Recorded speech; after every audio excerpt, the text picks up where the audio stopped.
कहाँ शिशुर जोगी आई गोइले कहाँ मेलो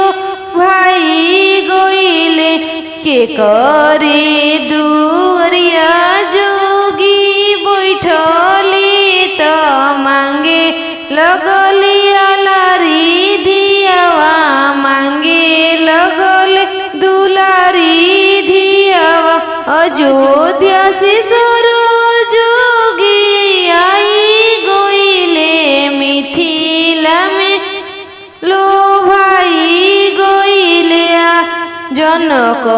पापा दुरिया जोगी बैठले तो मांगे लगलिया लारी धियावा मांगे लगले दुलारी धियावा एक औरिया बैठले नैहर लोगावा दूसरे ओर ससुर लोगावा बिचावा में बैठले सुंदर दुल्हा मांगे लगलिया लारी धिया मांगे लगले दुलारी धियावा रोई तो उठले नैहर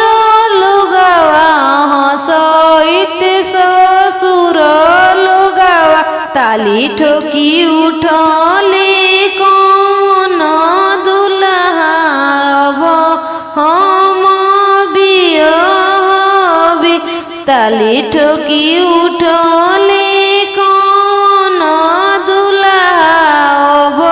धनिया हमार धीरे रह जी दुल्हा धीरे